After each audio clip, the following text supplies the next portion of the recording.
Hello everybody and welcome to SFF180. Thomas here, your host as always. Thanks so much for joining me. It is Monday, the 20th of March, and you know what that means, time once again for the mailbag. I hope everybody's had an awesome week, great weekend. I've had a really good one, if I do say so. Great productive week for the channel. 2 new reviews this week, go check those out. Also the John Scalzi interview, which was a whole lot of fun to do. And we hit a milestone over the weekend, crossed that 3,000 subs threshold. Very exciting. A long time coming, but I appreciate it so much. All that support is amazing. Otherwise, well, let me think of anything. No real big announcements this time.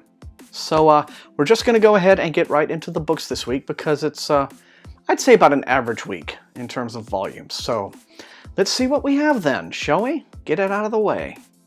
Okay, this first one is telling me that it's from the Hachette group,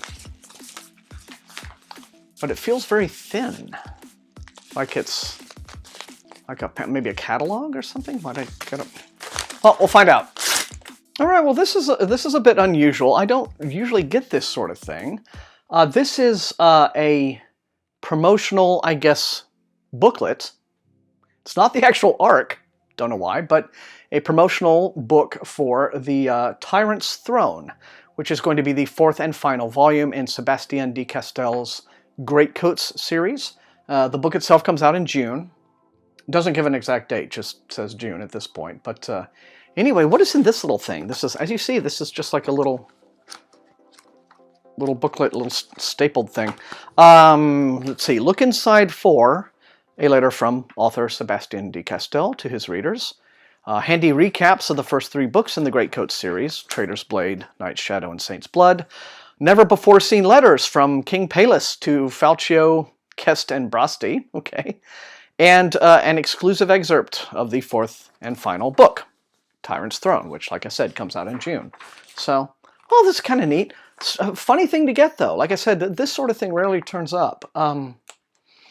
I'm wondering if maybe if they're tying it into, you know, BEA is coming up, I guess, in a month or two, couple of months, yeah.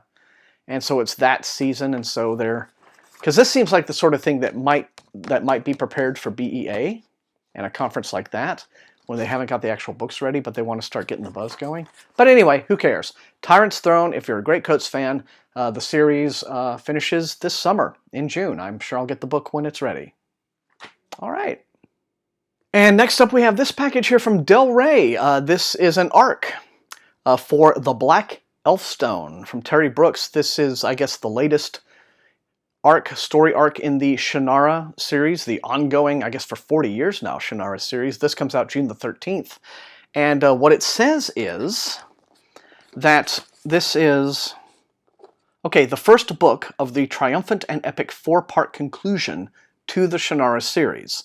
Okay, so it's finally wrapping up, I guess, after all these decades. So this will be a 4-novel story arc, climaxing the entire Shannara saga, and The Black Elfstone is the first of those 4, and then I guess over the next 3 years you'll get the rest of them. Okay, well, if you're a fan, and I guess you've been aware of this and waiting for it, but it comes out June the 13th in hardcover from Del Rey Books. And next up in another package from Random Penguin Del Rey, as you see, it is the finished copy of Waking Gods by Sylvain Neuvel. This is the 2nd book in the Themis Files trilogy, I believe. Now, if you have followed this channel for any length of time, you already know by now I'm not a big fan of Sleeping Giants, you know, the first book in this series. A lot of people loved it, you know, said, oh, my favorite of the year, whatever. Hey, different strokes, I suppose, but didn't work for me all that well. But I'm still looking forward to reading this one because I still think that this series has potential, you know, to blossom. And maybe this time we'll get some of that giant robot carnage that I was hoping for in the first book. But Waking Gods, now this is a little odd because the actual release date for this isn't on this particular sell sheet. I have an arc of this which would have the street date on it, but I don't want to dig that up right now. So I'm assuming that because this is a finished copy, it will be out as maybe this week or next week at the latest. But we finally have it, Waking Gods by Sylvain Neuvel. The Themis Files continue. All right, and next we have this one from Tor, books. This is a book called Amberloo. The author is Laura Elena Donnelly. And it's, oh my god. Well, this came out ages ago. February 7th? Come on, Tor, what's the deal?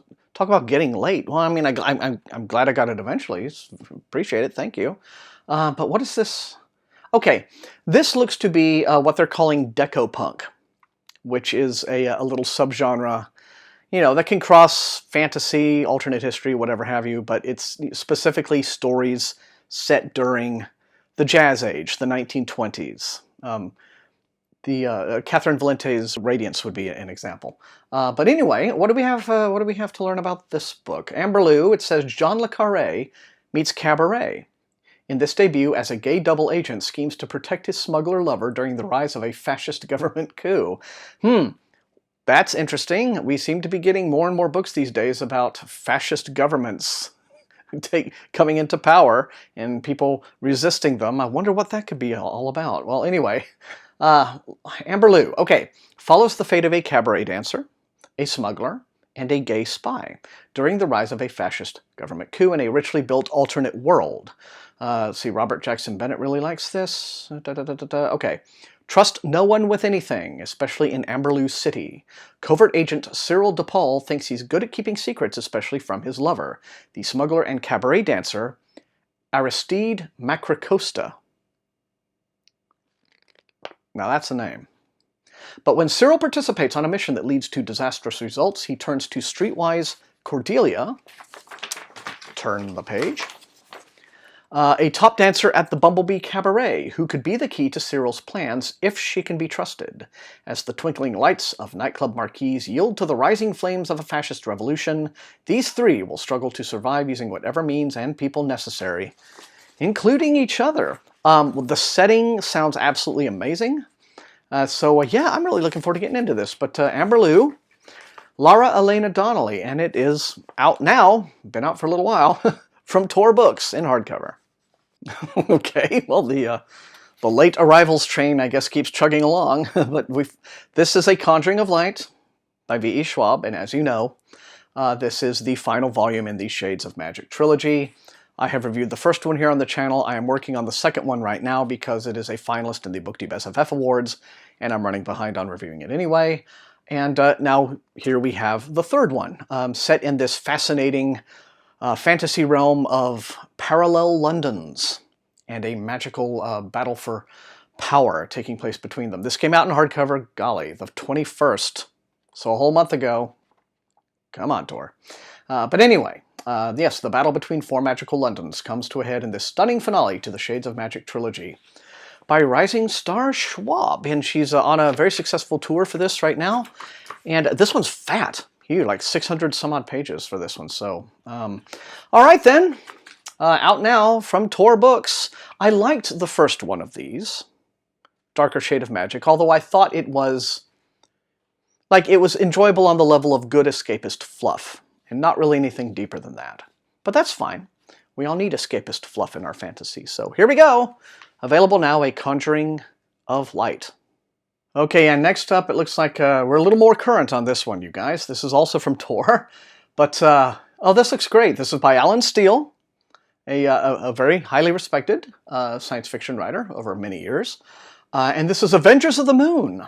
This is a very, very old-school pulp, kind of a throwback thing. The story, the solar system needs a hero, and it's about to get one in an old-fashioned pulp adventure with modern sensibility.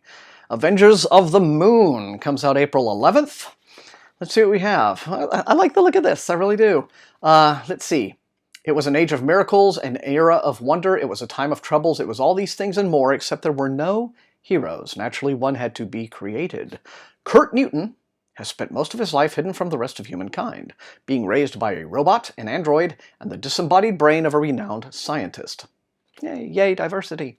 Okay, this unlikely trio of guardians has kept his existence a closely guarded secret since the murder of Kurt's parents. Kurt's innate curiosity and nose for trouble inadvertently lead him to a plot to destabilize the Solar Coalition and assassinate the president. There's only one way to uncover the evil mastermind. Kurt must become Captain Future. With the permission of the Edmund Hamilton estate. Okay, I thought this was ringing some tiny little bells in the back of my brain.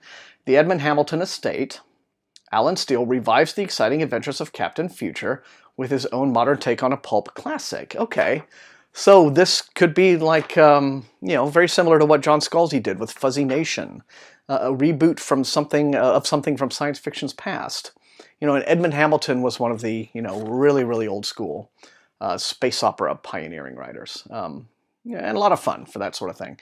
So this is available from Tor on April the 11th. Avengers of the Moon. Yeah, it could be fun. Let me know in the comments. Okay, and last up we have what appears to be Simon & Schuster.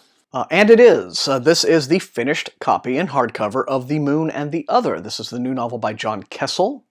Comes out April the 4th from Saga Press. This is John Kessel's first novel in, God, 20 years or so? Something like that. He mostly does short fiction. And this particular novel is set in the same universe as he did a series of 4 like novellas that were set in this, and they're collected in a book. I have the book, but what's it? Oh, The Bomb Plan for Financial Independence. That is the story collection that those stories appear in. And because I bought that after I got the ARC for this and became more aware of these stories. And this is set in a matriarchal society. Let me look. Yes, in the mid-22nd century, more than 3 million people live in 20 independent nation-states on the moon. Everyday life goes on in underground cities a few feet below the airless lunar surface. Within the female-dominated society of cousins, a society where men have all the sex they want but no right to vote or any definable political value, tensions begin to flare as the gender imbalance is inflamed by outside political intrigues and jealousies, and the matriarchal utopia of the society is seen as a looming threat to outsiders. When the Organization of Lunar States sends a team to investigate the condition of men in the society, secrets are revealed, and the First Moon War erupts. John Kessel has written a novel in the tradition of Ursula Le Guin's The Dispossessed and Margaret Atwood's The Handmaid's Tale. And very highly thought of here on the back cover by Karen Joy Fowler and Kim Stanley Robinson. Like I said, I have that story collection, because you listen to the plot synopsis, it sounds like, okay, what's really up with this? I mean, yeah. But as I understand, the novellas are very, very highly thought of, and I'll be interested in reading those as a lead into this, and then seeing what this is all about. But what do you think? Let me know in the comments. But The Moon and the Other comes out from Saga Press in hardcover on April the 4th. And that is it for this episode of the Mailbag. You know the drill. Light up those comments. Let me know which of these looks most interesting and exciting to you, which you would like to see me prioritize for review. Otherwise, slam that like button, share the video, and above all, please subscribe if you have not already done so. That is what helps this great growth spurt for SFF180. Again, thank you all so much for the support. You can also support the channel at my TeePublic store and at Patreon. I want to thank all of my recruits in Wink's Army. We hit another milestone this week also on Patreon. Crossed over $100 a month in Patreon donations, which blows my freaking mind, I don't mind saying. That level of generosity from you folks. So greatly appreciated. You're wonderful. I couldn't do all this without you. It's a big help. And what can I say? I'm very humbled to be able to do this at all. And then doing it with your support is like 10 times more amazing. If you don't want a Patreon, that's cool too. I just love having you as a viewer. It's all worth it. So I guess that's it for this one. And until I see you all next time, happy reading.